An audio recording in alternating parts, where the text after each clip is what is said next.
Préparez-vous à une aventure scientifique où la PCR et l'électrophorèse deviennent les usotadetisontan, les outils essentiels pour décoder les mystères d'une épopée génétique sous le soleil de 2033.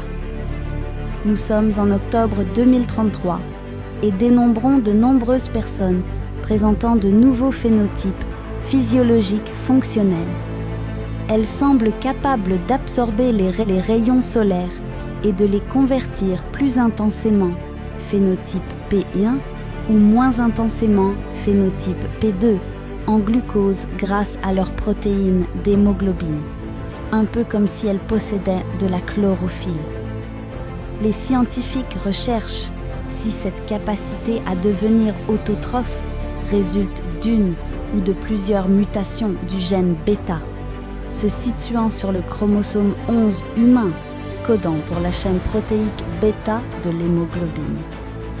On sait qu'en octobre 2022, le sursaut gamma appelé GRB 22-9A est l'explosion la plus puissante jamais observée dans l'espace. Elle pourrait être provoquée par l'effondrement d'une étoile géante sur elle-même. Actuellement, on découvre qu'elle a fait bien plus de dégâts que les scientifiques ne le pensaient au départ.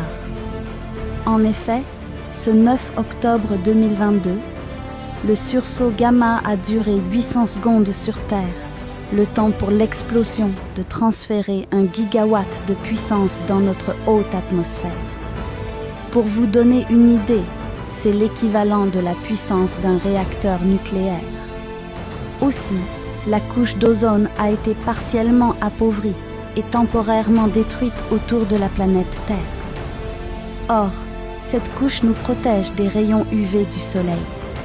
On sait que les UV peuvent modifier notre ADN par substitution, addition ou délétion de nucléotides.